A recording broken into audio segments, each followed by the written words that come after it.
Gianna Crypto, where we keep you in the loop on all the latest trends and news on crypto and blockchain technology. Together, we're building a crypto movement that fights for climate justice and economic empowerment. We have a very special guest on our show today. We have Bryan from Good Granola. Bryan, thanks for being on our show. Thank you. Thanks for having me. Yeah, of course. So we're going to talk about a special project that Bryan has.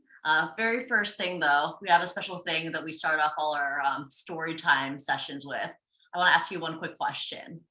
What's the first word that comes to your mind when you think crypto, and why? I guess math is something I think of, like math. this. Math, like the science behind it, the kind of truth behind it. I guess, like you can't argue with math and data and science, so to speak. So I kind of consider it like currency the way it should be. You know what I mean? It's like it's trackable, and every transaction is like everybody. It's able to be seen by everybody, and it's like, and there's no like printing of extra dollars or things like that. Like it's kind of a set thing. So I don't know. It's just like the way money could be in an ideal situation. It's not there yet, but I think the math behind it is what I like. I like that. No one's ever said that before. I like that perspective. Like there's not too much leeway. There's a right answer. There's a wrong answer. And the blockchain chooses what's right. And it's all transparent. Nice. Exactly.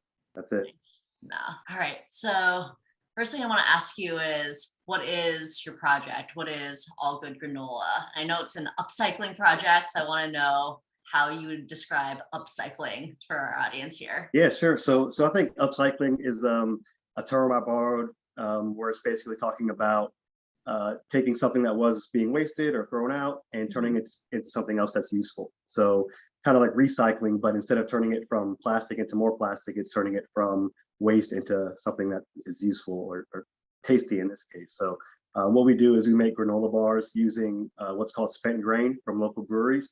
And so when they're done making beer, instead of throwing away all that nutritious grain, or at best giving it to farmers for cattle feed, we take that grain, dry it out, and then use it to make our granola bars. So it's kind of our way to try to combat food waste in whatever little way we can, and then turn it into something that's healthy, all natural, and kind of good for people, but also, and on the back end of it, hopefully turning it into being able to benefit charities kind of along the way too. So fighting hunger while fighting food waste at the same time, when really neither should exist in my mind. So it's amazing. I was so excited when you commented on the YouTube channel what you're doing. I'm like, yes, like please be on the show. I want to learn more about this.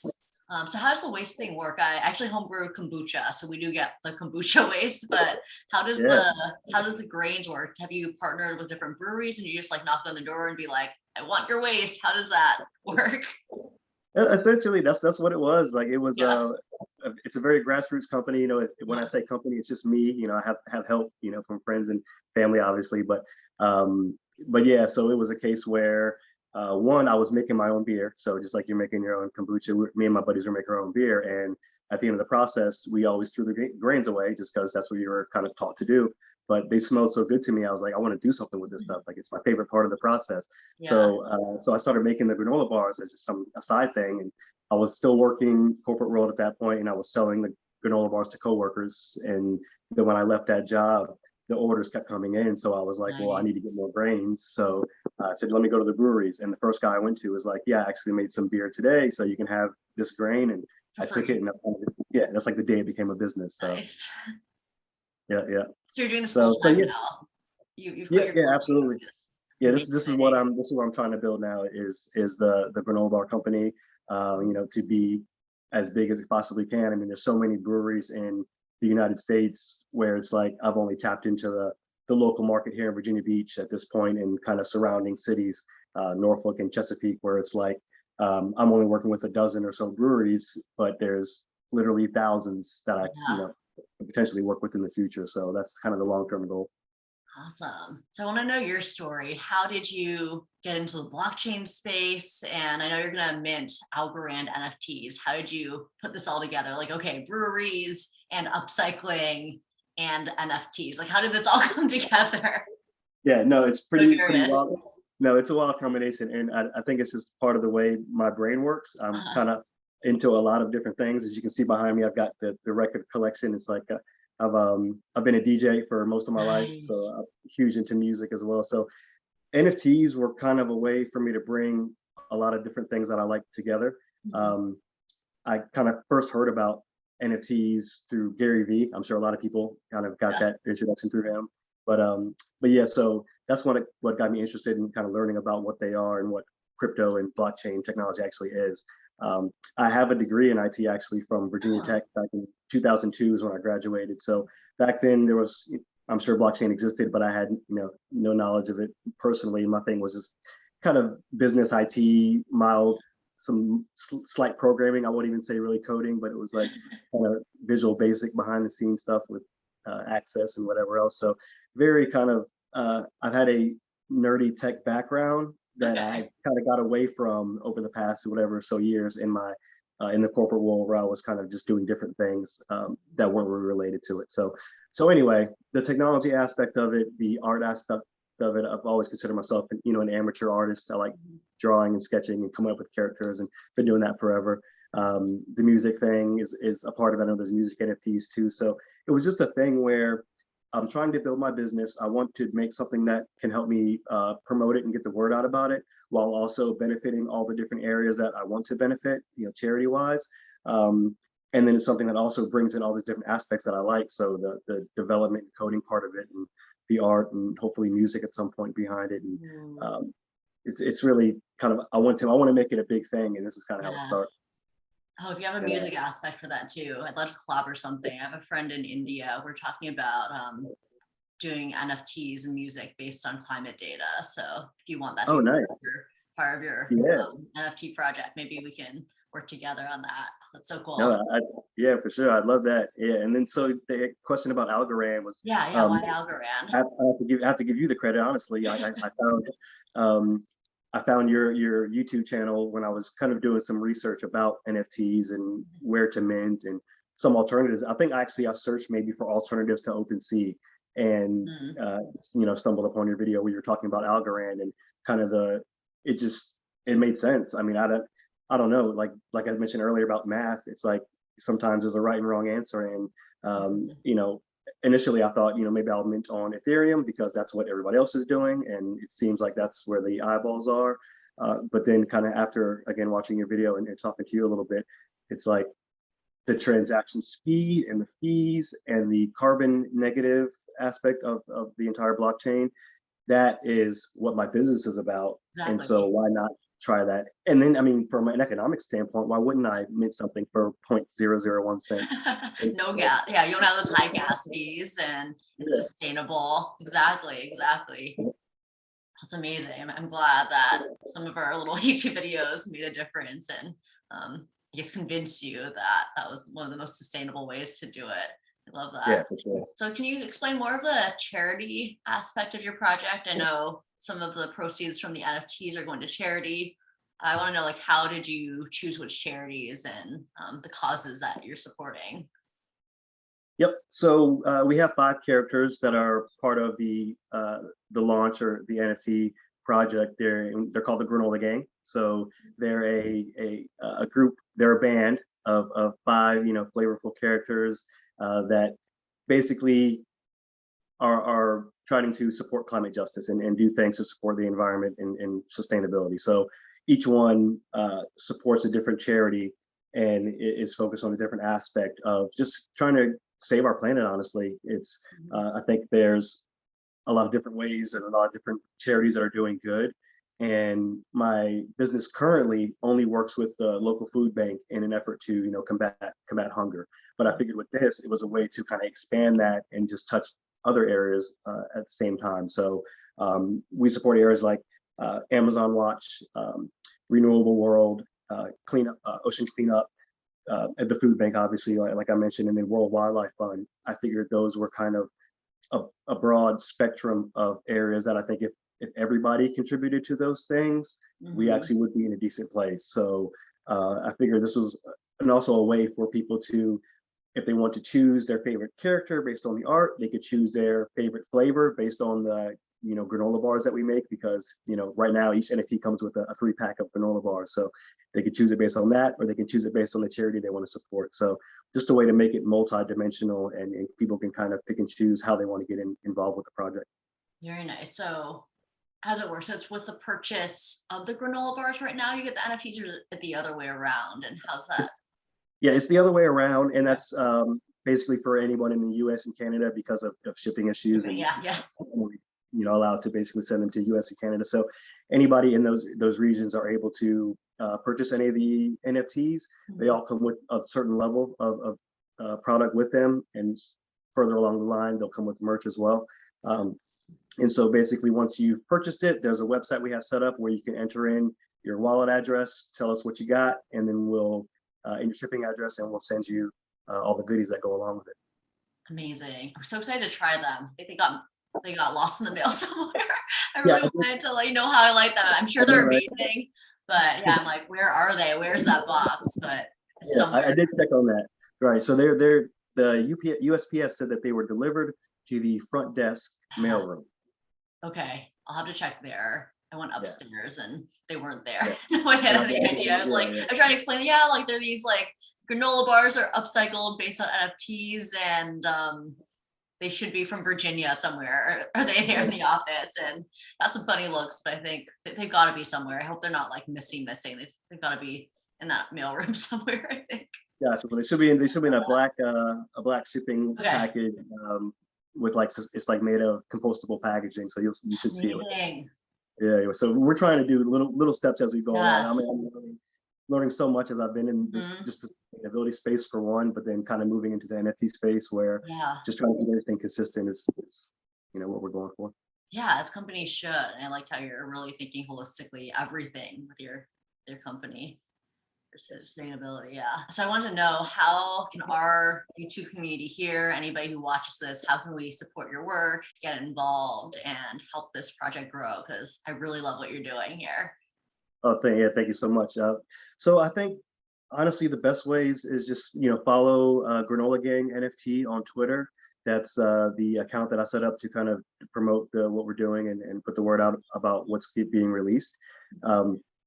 And then, I really want feedback from the community, as far as if they want to drop something in the YouTube comments about what they think I could do with the project better, or, that what they like about it, dislike, things like that, just because this is my first time kind of jumping into this space, and I don't want to step on people's toes. I don't want to act like I'm doing something that, I just see that it's a tight-knit community, so to speak, and especially kind of the ALGO NFT community.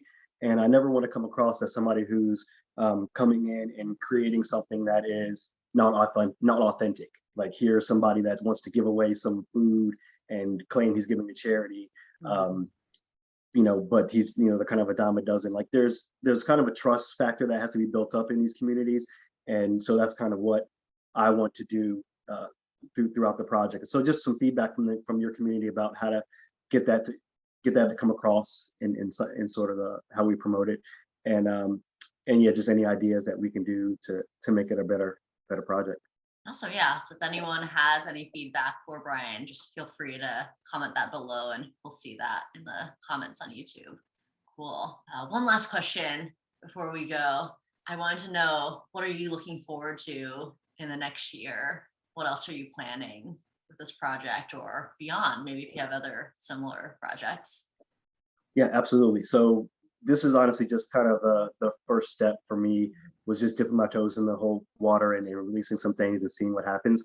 But the goal is to really build out these characters beyond just the NFT space. Like, in my mind, I want to make merchandise. So I have my my t-shirts that come with the Granola Gang on them, and coffee mugs or whatever else, and toy figurines. And I want to animate a cartoon series or a comic book or something where these characters can come to life and really promote the things that they stand behind in a way that's digestible to anywhere from kids up to adults. So it's one of the things where it's in its infancy right now, but my goal long term, 5-10 years, is one, have built up my company and my brand to a point where the characters actually matter. And then kind of that's when I think, or that's when I kind of hope things will take off for for the NFTs themselves, is when the actual people know, it's like, oh wow, this is they're gonna go back 10 years from now and be like, oh my goodness, somebody, he actually released NFTs of these, back then. So that's kind of, I'm thinking very long term, and in kind of my approach. So there's that, and then kind of the next level is, what can I do with the tokens themselves? So building out a website, building out DApps. I'll say DApps for you because I know you. Thank you. It's gonna catch on. Yeah, yeah. So building those out to where people that own them can come to the website and play games with it, access kind of the music part of it that we talked about, access, so just using them so that they're not just, and I love all the NFT projects that are just art, because they're great. I'm not downplaying any of that stuff. I just want to make something different and unique to me, and something that appeals to me. So just ways for people to use the tokens going forward, and to make it kind of a long-term valuable project. And I'll add that I created an ASA on Algorand that's called Grains. GRNS is the token symbol. So what I'm going to do with those is, people that buy the NFTs will also be able to get these grain supplements. And the goal long term is to use those grain supplements where you can go to our website and buy merchandise or granola bars or whatever with the grains. And so hopefully, as that is hopefully grows, be able to do that with other partners, like other sustainable brands that want to sell their merchandise on the kind of grain store. So making it a little one-stop shop for people that are sustainability minded. Nice. Anyone new to the community, those are Algorand standard assets that you can use for that. Yes. Amazing. And I can even see with your climate justice comic books, you can also turn those into NFTs too, possibly. Like, NFTs don't have to be just the art, like the actual book could also be an NFT. So many possibilities. Oh my gosh, I'm so excited for you. No, it's crazy. It's like every day another idea pops up, and then so something like that is like, it's right up my alley. So I'm all about it. The thing that's cool is, like, I don't see any end in sight. Like, there's time to build all these different things, and some catch on, some don't, but I think all ideas are great. And the fact that you can mint these ideas for under a penny is what's great about it. So that's really what I like. Nice. So excited for you. Any last words that you want to share with our community before we go? Sure. So one thing I'd like to share real quick is, as we were talking about ideas that pop up, something that kind of came to my head yesterday, as far as the charity aspect of things and kind of the transparency and the authenticity. So what I'm going to do is set up separate Algorand wallets. And what I've done is, I'm calling these charity silos. So going back to the grains thing, as my NFTs are sold, a certain amount of grains are going to be put into those silos for each of the different charities. So again, on the blockchain, people can see this and kind of verify what's going in there. And then when those silos reach a certain point, I will empty those silos kind of back into my own wallet of the grains, and then transfer kind of basically $50 or $100 in Algorand to those charities. So what I would do is write a check, or do the digital transfer of USD to those charities, get the receipt, and then mint that receipt as a Algorand ASA that's now attached to that silo, so people can go in and see all the donations that were actually made in receipt form, in token form, for each of those different silos. Very transparent that way. Yeah, there's an issue with like embezzlement of money with charities, and this is a way to show that you're doing exactly what you're saying what you're doing, and you're doing great work. So I'm so happy that you're doing what you're doing, and hopefully other projects will follow this too. Yep, hope so. Thank you. All right. Well, thanks so much for being on our show, Bryan. That's it for us today. Feel free to like, subscribe, and comment your thoughts. Feel free to share this with your friends if you enjoyed this content. What's your Twitter again, Bryan, to follow you? Granola Gang NFT. Granola Gang NFT. We'll have that linked below too, and his website. And yeah, we'll see you next time, everyone. And we might even have Bryan on the show in the future if he has more things to share. But keep up the great work, Bryan. Thank you so much. Glad to come back anytime. Yeah. Bye.